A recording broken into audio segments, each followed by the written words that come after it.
able to. So, but yeah, thanks for joining us on this new adventure in MAAP. We're moving over to the smokehouses, and we're going to start with the East Smokehouse, and pretty much the unit forms and all the procedures that you all are doing for the Southwest Yard will remain the same. The work that when the East and West Smokehouses were excavated, they were excavated in 2015. So this is the year after we began the Southwest Yard in 2014, and then went back to it in 2017. So hello, Jane. Good to see you. So what we've got as an advantage though with the smokehouses is all of these are labeled. So you all don't need to go through the labeling process. And most of you all have been through the labeling process already, and are familiar with the unit records, even if you haven't, with the digitizing. So I think Jane and Kim, and maybe Steve and Pete, I don't know if you all did any of the relabeling. I know that Mark and Vivian and Dean have, but yeah, you'll when we finish the smokehouses, I think we're going to hit the duplexes after that, and those all need to be relabeled. And you'll see that the units go a lot faster when you're relabeling. But still, you'll want to, just like you did with the Southwest Yard, you want to review all of your unit data before you start digitizing. And what's nice about the smokehouse area is that it's a pretty coherent region of the South Yard. And the report that Terry wrote in 2016 is a really good report. The goals of the excavations at the smokehouses were part of the Rubenstein grant to rebuild the South Yard. And before we did those excavations, we basically knew very little about the smokehouses. We knew about them from the insurance plat. And initial excavations in the area of the smokehouses didn't reveal much, which was kind of scary because we were wondering about halfway through the season, do we even have any smokehouses? And we had told David Rubenstein that we did. And I was starting to worry, are we going to have to tell them that they weren't there? But then we found them. So, and I'll go over that. So it was a success there. And Wendy, I see you hopped in. Good to see you on the call. So Wendy's calling in from California. So but yeah, what I was going to do today is I was going to do a short familiarity tour of the smokehouses using using what we have in GIS, in the GIS maps. And so you all could look at these as well after. And then after that, go into what the data is, and then go through entering one of the strata forms. Especially, I was going to use the one that I've annotated with the red ink for all of the GIS data entry. So, but first, before we get into that, anybody have any comments, questions, suggestions? So Matt, do you still want me to finish the 3 in the Southwest Yard? You said the end of June, and I still have about 7 days to work on it. So that's what I was. Kim, I am not going to refuse you that.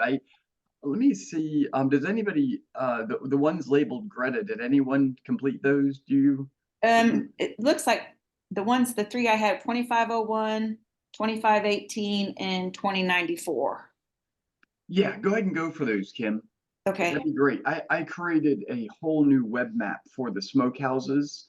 Okay. And what I was very relieved this morning to realize was that when you create a new web map, it duplicates the forms. So I didn't destroy the old forms when I did that. It created new forms. So I was very relieved and excited about 5 o'clock this morning when I did that. So so you're all set to keep on going with the digitizing guide for the Southwest Yard, and everybody else will use the digitizing guide for the smokehouses. So yeah, so you're good, Kim. Good question. Okay, thanks.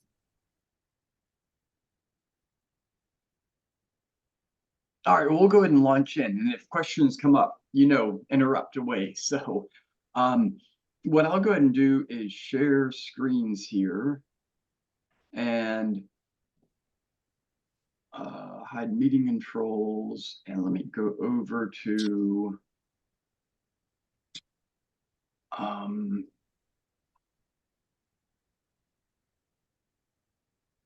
let's see, finding the multiple windows. Yeah, here we go. Here's the map of Montpelier, the overall GIS map. And when we zoom into the area of the main house, here is the area of the southwest yard right here. And you can see everything in blue. These are all the units that you've digitized over the past 6 to 7 months. And you can see some of these extend into the area of the smokehouses that we're doing next. So, oh, you're good, Chris. You can stay here if you want. So, Chris just arrived. Hello. And Steve is in the background there as well as Liz. We got the whole gang here. So everybody's waiting here. But for the smokehouses, this is the area in blue right here. So this is the project area that we excavated in 2015. And when you click on this area on the overall GIS map, this brings up the report for the smokehouses. And as I said in the email this morning, basically reading pages 36 through 72 will give you a good overview of this area. But for the smokehouses, this was an area.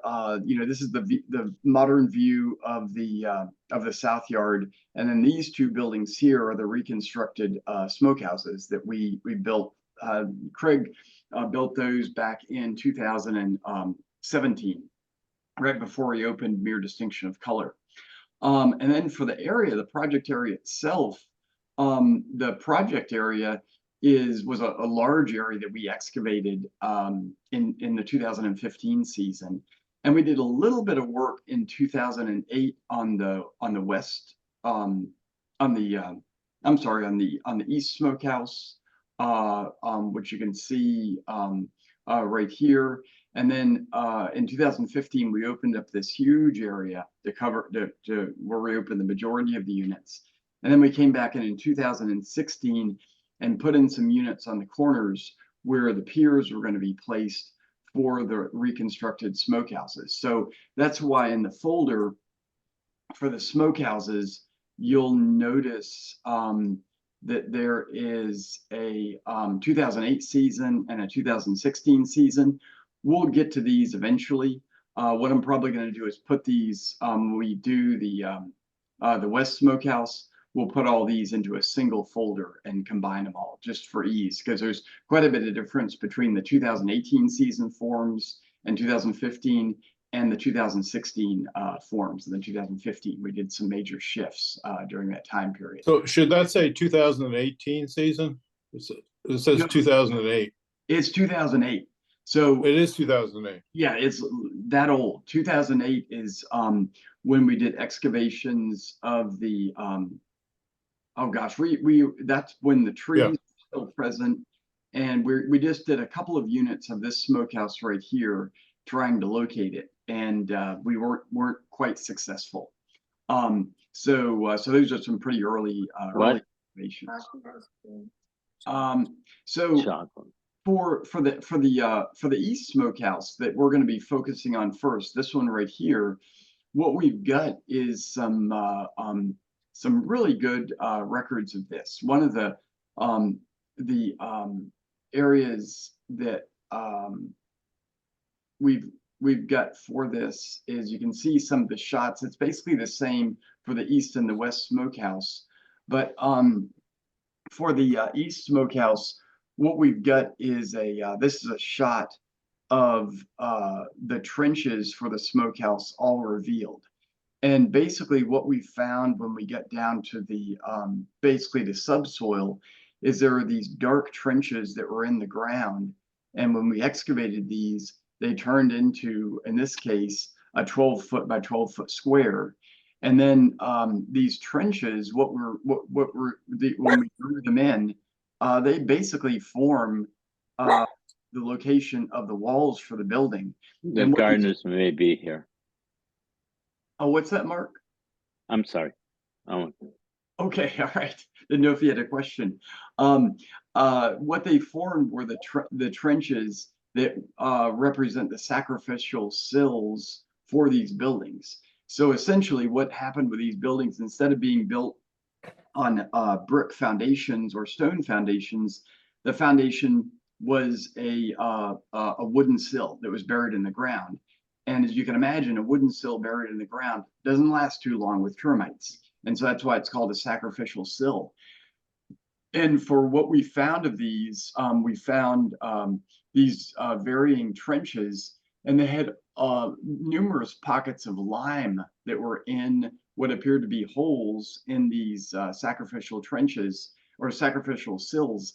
And when Mark Winger, one of the architectural historians, looked at these, he looked at the spacing of these, and they conformed with pockets from that would have been mortises that would have no function in a sacrificial sill. But if you're reusing an old timber as a sacrificial sill, you'd want to fill those with lime to prevent insect infestation. So we've got some really interesting trajectory for what these buildings were and what they looked like, and an explanation for why we weren't finding any brick foundations. And then further, when we found the smoke pit that was in the middle of the building. So if we go back to this shot right here, the plan view, this is the smoking pit in the middle of these trenches right here. And then in the photo right here, one of the staff is pointing to this smoke pit, as it appeared. It's just basically an area filled with ash. And when we had Sam Henderson look at the paleobotanical remains from that smoke pit, she located a number of all kinds of charred wood, and it consisted of apple wood, hickory wood, a mixture of wood for different smoke seasonings for the meats. And so this was a really exciting find, because it was literally the smoking gun for these smokehouses. And as you can see in this one, in this shot right here, we turned a lot of the 5x5 units into larger excavation units to document the excavation of this trench. So in the plan view that you see right here, this was all one big unit once we got down to the trench, so we can more easily document it. And this gets into like some of the unit sizes that you'll be seeing during the digitizing process. So that's the architectural features that we found. And then with the some of the features that we found during these excavations, encompass, if we zoom out again, the area of the East Smokehouse is what's in this dotted, in this blue highlighted line right here. We excavated up to where it turns out the North Duplex is. And so in this area, what we found were these pier holes for, outside. Here's the smokehouse right here. Here's the duplex, this dwelling, the north dwelling right here. And we found these piers in between. There's about 6 piers that represent some sort of temporary structure that was between the smokehouse. And if we zoom out, you can see this between the smokehouse right here and this north dwelling. So these piers represent some kind of activity area that occurred in this area. And then on the other side, what we found was, we jokingly referred to this feature as the whale, because it looks like you've got an eye here and the mouth right here, like a giant sperm whale. This one is a burned feature that is in a level area, and is probably, some of the yard activity from cooking, from doing laundry, that's between the kitchen right here and the smokehouse. So a lot of activities in this area.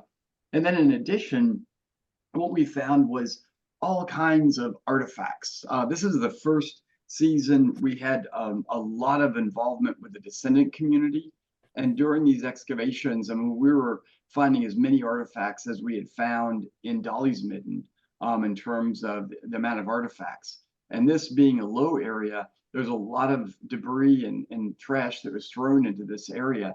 And that's why in the digitizing guide, I've got an album of in situ shots that I shared with you all. I did a search on this.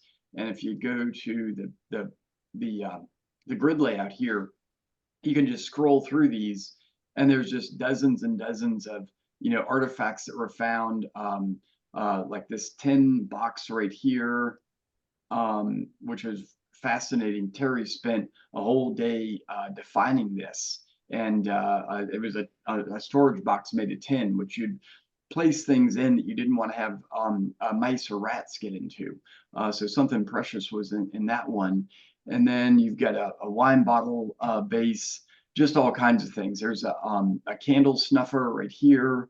So just all, and then also shots of some of these lime pockets from the trenches.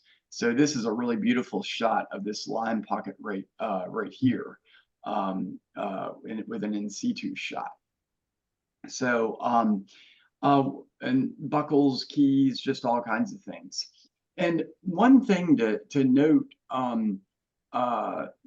with the photographs that were relabeled, these photographs were relabeled pretty early on in the digital volunteer process. And actually, we did these pre-COVID, and so we had volunteers doing this in the lab. So there might be some changes to the nomenclature that we've made since then. We really did kind of a revamping of the labeling in 2020 with the remote-based work that we started doing with you all. So if you do see that, I wouldn't worry about it. The names are going to make these files accessible, and we're just going to, given that we've copied these and backed them up, I'd rather just leave the names as they are. And if you do have any questions about them, just let me know in Slack. But I think for the most part, the names will serve, and we'll be able to use the files as they are. So the other thing of note in the South Yard, or in the area of the Smokehouses, is this path coming through here. So the path coming through here was a path put in the late 1840s using the debris from the chimneys of the duplexes and the north dwelling when they were raised. So this path goes over, for example, the foundation for the southeast duplex. And so it literally, when we excavated this brick before this building was reconstructed, we found the remnants of the stone foundation underneath this brick path. So that shows that it postdates the destruction of the South Yard.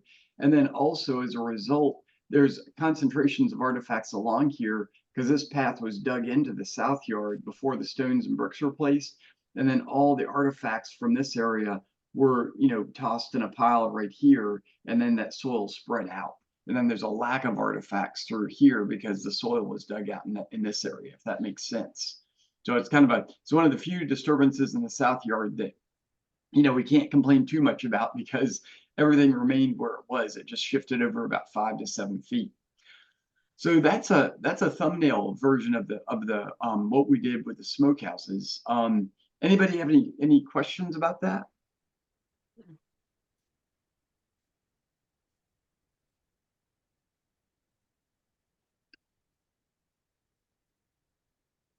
Well, what I'd recommend is that prior to starting the digitizing, go ahead and read Terry's report. It's a really a well written report. Let me get back to that right here. That's in the guide for digitizing. So the summary report right here. This PDF you can download, you can print it or look at it on your iPad or your tablet. And basically what the report consists of is the first, the executive summary is page 5 through 10. So that's kind of a good gives you a good working knowledge of the what we found with the smokehouses. There's historic documentation, the previous archaeology. this previous archaeology will cover what we did in 2018. So you're asking about, you're like, 2008, is that right? Yeah. So that previous archaeology covers the work we did in 2008. And then the excavations, the bulk of that is, pages 36 through 72. That's the overall summary of what we found. And Terry wrote this as a pretty concise report for use by, volunteers, expeditioners that have been on the project, guides, and then also the architectural historians and the work they did in designing the buildings for the South Yard restoration. And then everything else, again, this is this guide for digitizing and transcribing unit sheets for 2015. The only project we did in 2015 was the Smokehouse area.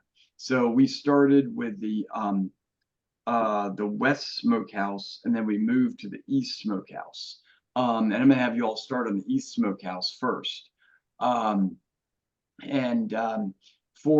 that, this is the directory for all of the unit folder right here. And again, as you work on these units, you'll want to label them with your initials. And the one that we're going to start with, just for ease of my own sanity, is going to be 2152. So I'm going to go down here and I'm going to rename this one IP and then MBR. So you all will know it's in progress and I'm working on it. And then we'll go into this one right here. And this has all these, file names that you'll be familiar with. The photograph of the north profile wall. Here's the profile drawing of all of the walls right here. So this, oh boy, this is not a very good scan. It's gone sideways. A lot of these are, but it's still legible. Unfortunately, today, a lot of these, this paperwork was destroyed in the fire. So we have some access to some of this stuff. So if we get into a pinch, I've removed the notebooks that were still accessible. I have to see if the Smokehouse was part of that. I believe it is, but they're pretty heavily damaged. And given that we scanned them, I didn't see. I wanted to prioritize the notebooks that had not been scanned. But these, for the most part, are pretty complete with the digital scans that we've got. But we'll start with stratum A. I know we normally start with O, but just A is one that makes a little more sense. And this one right here is East Smokehouse, excavated in June of 2015. So just about 9 years ago with one of the field schools. And this was a 20th century topsoil. And then where this unit is, 2152, is, let's go to the map, the web map for the Smokehouse. This is a new web map. And we'll go to the search bar right here. And one thing you'll notice is this timeline always comes on. I need to fix that. You can just turn it off with this time button right here. And then we'll search for unit 2152. I've not looked for this one. And yeah, there it is. Good deal. So we zoom in on this and there it is right there, 2152. And for this unit right here, if we look at the A card, this is the entire unit all the way across. So A went across the entire unit space. And if we go to the photos for this unit, we can see, let's bring up the grid view right here for stratum A. And this is just kind of fun to see some of the history of this unit. Starts out as grass. There's the A card. Here's the top of A. Here's the top of B, going into the historic deposits here. Stratum C and C2. Okay, looks like stratum C photo is missing.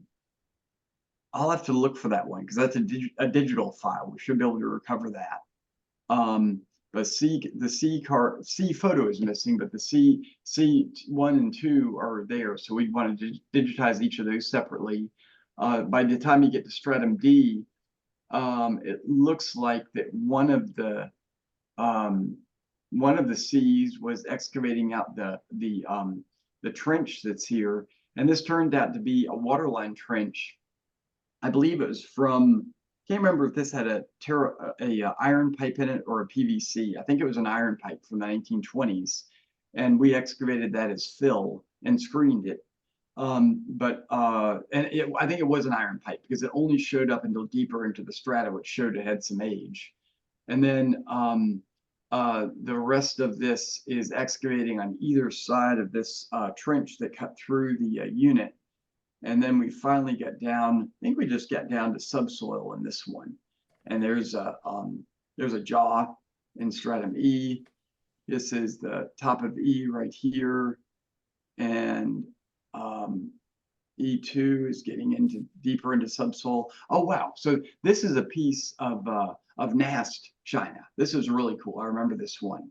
I didn't cherry pick this one, I swear. This just came up. So this is a piece of Nast China from the Madison's dinner service that they purchased in 1802, which is pretty wild. And so that got a lot of photographs. That was a superstar right there. And I think that's the end of the photos with this one right here. So, and this one, this NAS was not labeled where it came from, but I can always look that one up in the database and find out what strata it came from. So, but getting back to stratum A for digitizing this one, I'm gonna if you all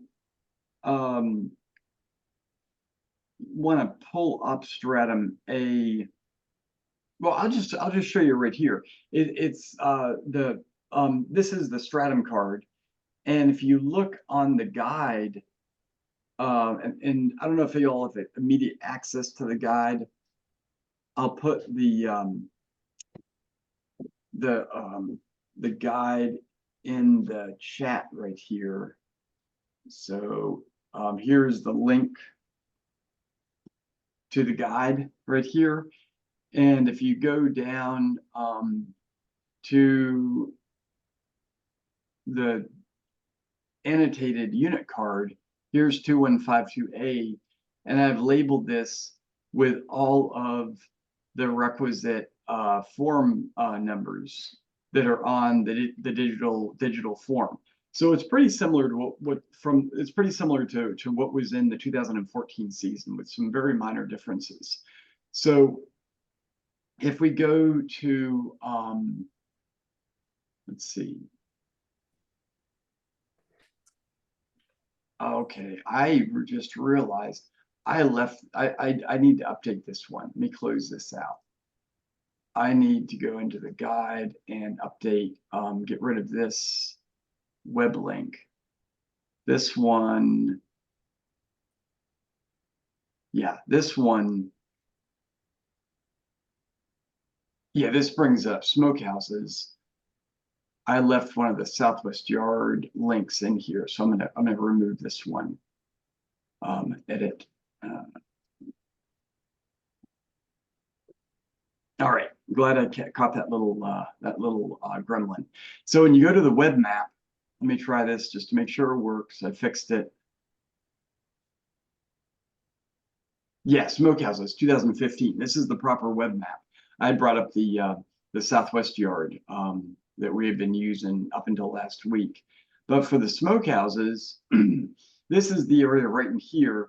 And what I'll do is I'll put an outline of the area that we're working, just so it'll be more familiar. It's basically the outline that you see on this map right here. I'll put in this polygon onto this map so you know what units we're working on. And again, the East Smokehouses are all the units that are over in here. So if we look for 2152, 2152, I think that's the one we're working on. That's over here, which is just, you know, on the south side of the East Smokehouse right here. And then what we'll want to do to digitize this one is we're going to want to go to edit. And then you'll see that we'll want to use the stratum form for 2015. I'm going to get rid of this one. I'll get rid of this one, but we're going to want to use the form. Actually, let me just do that right now while I'm working on this. 2014, remove and save. All right. So we're going to go back to edit, and we're going to do the 2015 form, use this one right here. And then what we're going to want to do is digitize in 2152. And remember, for settings, what you can do when you're digitizing is enable snap, or enable snapping right here, and then we'll snap to the units main. And then when we go over here to 2152, you can see that when you're in the correct position at the corner of the units, all 4 of these lines turn orange. In this case, just 3 turn orange. 3 right there.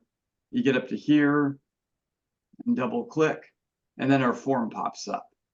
And so at this point, what we can do is we can start entering in the unit information. So 2152 is number 1. The stratum is A. There's no feature, so we leave that blank. The project is going to be based on the form is East Smokehouse. And again, put in exactly, in the case of this one, if we go over to the window right here, here's what was entered. It was entered as E.Smokehouse.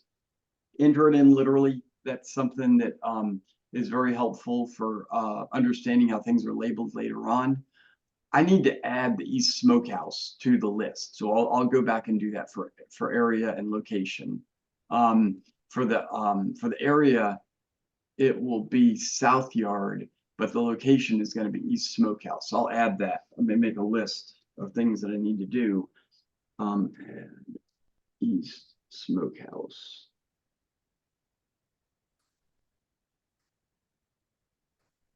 And then for the northing, number 6, again, just referring to this form right here. Here's 6, 7, 8, 9. The information, I've got this on my iPad in front of me, or, you know, which makes it a lot easier, or on another screen. The northing on this one is 335, and then easting is 835. Datum northing is 330, and datum easting is 840. And then the opened is let's see, 06/26/2015. And again, you'll want to write in the whole year, otherwise it has problems. And I'll usually select it like that, and then the time is good, doesn't matter what time it is. Excavation type is this was a stratigraphic. In general, it's always going to be stratigraphic unless there's a A1 and A2, and you'll know it based on that. The excavator initials are ABS/PEG. The recorder is the same, ABS/PEG. And then physical below, again, this is number 12, 13, 14, 15 on the form here. This is below O and above B and the chronologic is O, and then B, and then compaction. Technically, it's below 0. Technically, it's below 0, not O, right? Oh yeah, I meant 0. Absolutely, yeah, it's 0. Sorry. Yep. I just couldn't I said resist. O, but I typed in 0. So thank you, Dean. That's an important I difference. just make a little joke there. Oh, sorry. Yeah. Let's see, the compaction number 16 is firm. So that's on the list, the pull down. And then the color is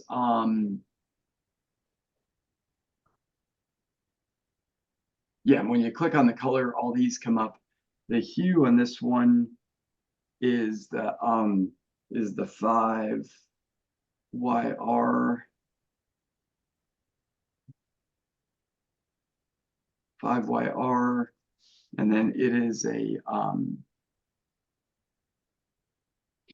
3/4, and then the color is dark reddish brown. So I could go on and continue with this stuff, but I think most of you all are familiar with this. Let me stop sharing just for a minute and see if y'all have any questions. Does everybody feel comfortable so far? I had a question. I think I asked Peggy if there's a whole bunch of pictures in the unit, but that doesn't mean we're only doing the opening and closing, right? Yeah. Okay, Yep. I just wanted to make sure. That's right, Kim. And what I think what you're referring to, if I go back to share screens, is in the form all the way down at the bottom. What gets entered in is the opening photo. Right. And actually, that's the only one you use for the Stratum card is the opening photo. So for this one, for MT 2152, what you do is this is A, and this is the opening photo for A. Is you double click on this, and then you click on the name right here, Okay. and you want to copy this entire thing. I highlighted it, hit Control C, or you can hit, copy like so, hit cancel because you don't want to rename it. And then you'll go down to the opening photo and hit Shift Insert or Paste, and then that photo name is there. And that what we'll do is when I'll upload these photos to S3, that'll mean with a pop-up, this opening photo will automatically appear, which still gives me such joy when it works and it happens. Right. So I guess my question was when you open, like if you wanted to go, you showed us how to go back and check your, your entry and stuff.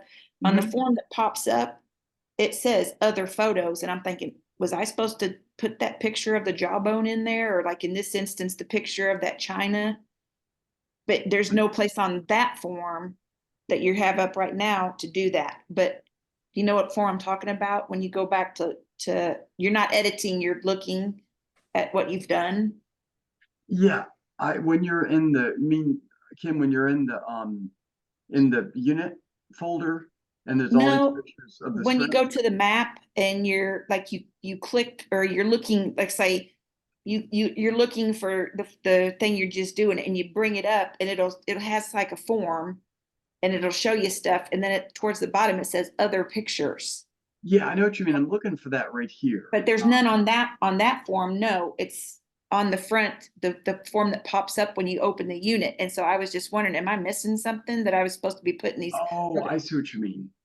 Yeah, Got it. for that, that is let's see, where is this? I mean the photos right here, additional records and photos and drawings. You have the Right. But if they aren't listed there, we don't put anything, right? Yeah, for this one, you basically you don't worry about what's in the folder. In this case, you worry what's on the form. And so for this one, for lines 33, 34, and 35, like for line 33, what we'll do is, and I've got this on my iPad here. Let me bring this back up. Let's ask my for line 33, the opening photo in this one is 3922, and the closing photo is 7974. And what those are is 3922 is the opening photo, Right. which is this photo right here. Where are you, buddy? Yeah, this one right here. Right. And if you look at the activity on this, what you'll notice is that before this photo was relabeled, it was 3922. Okay. So that's the number. This DSC number is what the camera assigns it. And then Mike Turner, back in June of 2019, relabeled it to MT2152A. And Okay. so what's really great about putting this information on the form is, for instance, if we go to, was it Stratum C? Yeah, Stratum C and C2 are missing a photo, but they've got photos. It's just MT4007. What I need to do is go into the archive and look for DSCN 407. And if I find that one, I can recover it and then put it in the folder. So that's why we keep these photo names from the old days. So old days being 10 years ago, which it really isn't the old days. So, but does that answer that question, that long drawn out question? Well, kind of. It's just there's nowhere in that form to say, okay, here's a picture of this cool piece of china. And I Yeah, think Peggy told me we're only doing the minimum. We can't put everything. So just leave it, I guess. you bring up a really good point, Kim. What you're doing when you digitize is Mhm. you're basically you're only putting what's on this form. Okay. Only That, what's on this form. The only exception to that is the digital records of the photo name right here. okay. That is not on the form, but that's a Right. special exception. And then if Okay. it's a plan view as well. But everything else, all this other stuff, even if it's wrong, which in a lot of cases it is, you're digitally transcribing it from this form. And that's basically taking this paper record, making it digital so that we can find stuff Okay. in the future, and then access all the data on soil colors and everything else. And also digitize, getting all the sample numbers, because I'm sure there's samples that are still misplaced, and we can find them now with these numbers entered in. Okay. That makes sense. So yeah, and that's why I said is we want, even if this number is wrong, we want you to enter it, because we want a record that it was wrong, because that's gonna, knowing that it was entered in as it was on the paper form. If there was an error in our access database with all the inventory numbers for the field inventory numbers, we can go back to the original form, not have to look it up, but do a search in the database for this number and figure out what was happening. But if you corrected this one right here with data that was from somewhere else, we'd never be able to track down that error Right. in an automated way, because we don't want to have to go If, back and yeah, look through thousands of forms for inventory number 28292. So Right. this is part of the value of this this digital process, is that this having a digital record of what was written down on the day that these artifacts were collected. We can actually track down lost inventory numbers, all kinds of things. So it's exciting on a number of levels. If you want to call it exciting, I call it exciting. if you're and if you're aware of a particular error, you can make a note on the Google sheet Okay. Yeah, in the absolutely. under let's say you determine that one of the bag numbers is wrong because it's different from the one that's listed on the Google sheet. Mhm. Then you can just, what I do is just make a little note in the Google sheet saying that, I record the one that was on the card, but then make a little note saying, oh, but this is different from the one on the Google sheet, Okay. Yeah, absolutely. And for example. all those, when you look at the, let me pull this up, share screen again. When you look at your at the Google sheet. Where is it? Stratum. Yeah, Smokehouse Previant sheet. What you'll notice here is this ID number. This is linked to our Access database. So what I've been doing is, as you enter in digital notes, digitized notes, and relabel notes, I actually add this to Access and to GIS, so that what you all put in here is a permanent part of the record. So if we're ever looking up something, we can and something goes haywire, we can figure out, give us some clues about what needs to happen. And then also having this note in GIS means that when you are on the map and you're looking at these units, you can click on, for instance, let me say create on this one. So it's creating. I always got to remember, hit create. Even if you're halfway through and the dog has escaped outside, just hit create and then you can come back to it. So yeah, 2152A, there it is right there. Oops, let's see. So when you go to these records right here, I haven't done this yet, but for all these records, I'm going to add in the notes that you all did, and it'll be part of this record right here. So, but yeah. So, anybody have any additional questions in all this? Okay, I have one more real quick. Yeah. We're starting a new thing. Is there an order to which you choose the sites you're going to do, or is it just everybody just pick whatever? So I have no idea how you all pick stuff. It's fine by me as long as you stay in the folder. Some people go to the top of the list. Some people go in the middle. I just don't want to step on any toes and pick somebody's favorite number or something. No, I don't. No Wasn't one's sure. declared they want units to end with like 14 or something like that. I think you just pick one, but you want to label the unit folder with your initials and put IP. We finally got that part figured out. I couldn't do any of that because I wasn't going through Gmail, and I can move files now and everything. So yeah, having a Gmail account, they're very territorial about Google Drive works beautifully when you have a Gmail account, but when you don't, it's very fussy. right. Thank you. Yeah.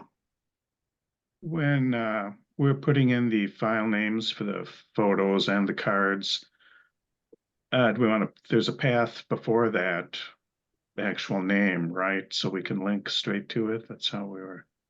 Yeah, there is. And some people do that, some people don't. I actually don't have these files uploaded yet to S3. And let's hold off on that, Pete. Just go ahead and put the file name in. And if when I get everything uploaded, you could do that. But I need to. What the South Yard is such a massive set of data. I'm thinking about creating a whole new directory for the South Yard unto itself. Just because it's almost a universe unto itself. When you look at the number of units we've excavated in the South Yard, oh shoot. Let me share screens again. When you look at what we excavated in the South Yard, this is the South Yard right here. And then what I want to include in this is the stable quarter. So this area right in here, these are all excavated to subsoil, just about. And when you compare this to like the bunker or the front yard or the southwest yard, which very few units are excavated to subsoil in the Grove and the southwest yard, there's just thousands upon thousands of unit strata in here and a lot of different photos. So I think I'm going to create a whole new folder for that. And also trying to get going to start applying for grants for some of this process, and would like to have like a separate record for all that process. So, but I'm still got my thinking cap on about that one. Okay.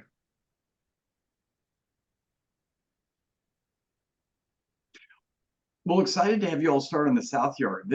I mean, the South Yard project is one that, it was it was a first for us. It was the first time that we were able to use the archaeology to reconstruct the homes and the working spaces of the enslaved in a complete way.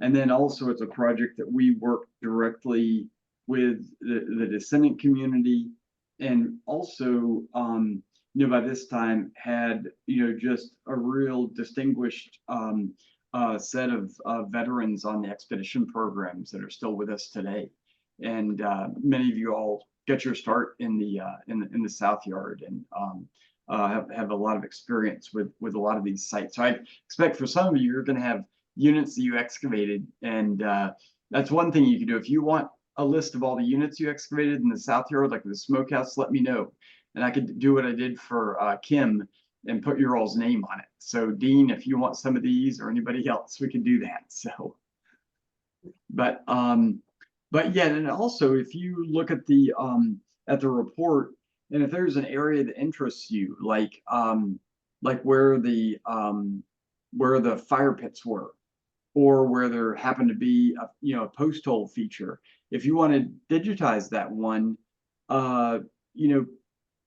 put your initials on the unit, and that's gonna kind of leave it, even though it's in the unit folder, the general pool of units, that'll reserve it for you, because there's plenty of other units for people to digitize. So get creative with this, and if you read about a feature that you're super interested in and see how it was found, how it was located, just go ahead and put your claim on those units. And if there's any one feature that multiple people want to claim, we'll have to do a bidding war or something like that for it. So I don't think we'll get to that though. So but no, we can figure all that out. So but nice. Well, how are you all feeling about this? I figured once I got the power to be able to put my name on a file and move it, and I feel pretty good. I hope I'm doing it right. So I will continue on. The one problem I have, and I don't know if it's just because my computer's old, but like when I bring up the map, trying to find the unit, it gets big and then it gets little and then it gets big, and it's just maddening. And I don't know if I'm not doing something right or what, but Yeah, if you use your wheel, like to zoom in and out, and you're right. impatient with GIS, it does tend to flip out. So moving slow in GIS is probably a good thing to do. Okay. And also your internet speed is gonna factor into that as well. Okay. Thank you so much. I've got to go leave for an appointment, but I just wanted to check in, tell everybody hi, and I'll be working along. Okay, thanks, Kim. Thanks, Appreciate Matt. it. Yeah. Bye-bye. Bye.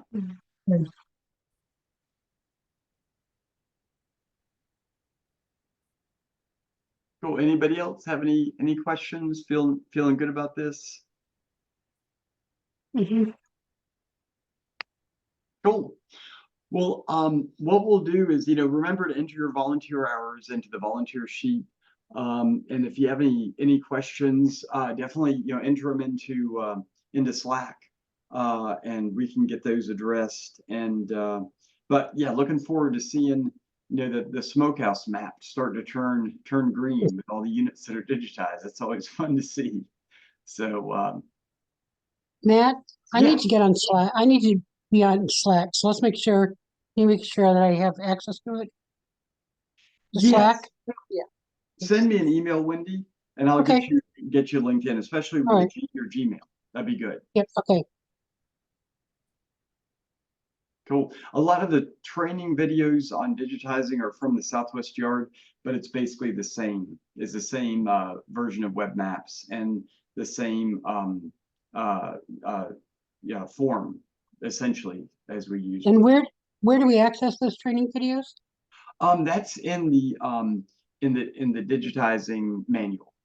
Okay, good. In the document that's in the chat right here. Yep. All right, yep, And when I send the reporting out, I'll send all this information, but we use the digitizing manual, kind of like, command central for accessing everything. Like I said, eventually I want to, now that we've got a new website and I can edit it, I'd like to create a MAAP page. And actually one of Terry's students at Wake Forest is developing such a page that would be an interface for MAAP. And I'm waiting for him to finish that to see what that looks like and see if it would be suitable for what we're doing. And what I'll need with that one is to be able to edit it. That's one thing I'm kind of concerned about, is if I can't edit it when we change sites, that would be problematic. But I think it's in GIS and Enterprise, so I should be able to edit that. So cool. All right, everybody. Well, good seeing you all. And if you have any questions, go ahead and reach out in Slack, or if you have something else, go ahead and email me or call me. You know how to find me. So. and are you gonna send out the copy of this recording? I'll send out the copy of this recording. Okay. Yeah, absolutely. So. All right. Well, thanks everybody. And Jane, I've got your the tea cozy right here. So. Oh, I'm happy you're using it. I am. Does I it got my teapot. This is for earlier this week, but I need to empty this and put a new pot of tea in here and keep it Okay. warm. So thank you, Jane. It keeps it warm. It does. It does a good job. Good. When Tanya saw this one, she was jealous. So it's got the little kitties on there. It's pretty cute. All right, you all. Good seeing you all. All right, Good thanks. seeing you, Matt. Bye-bye. Bye bye. Bye-bye. Take care, everyone.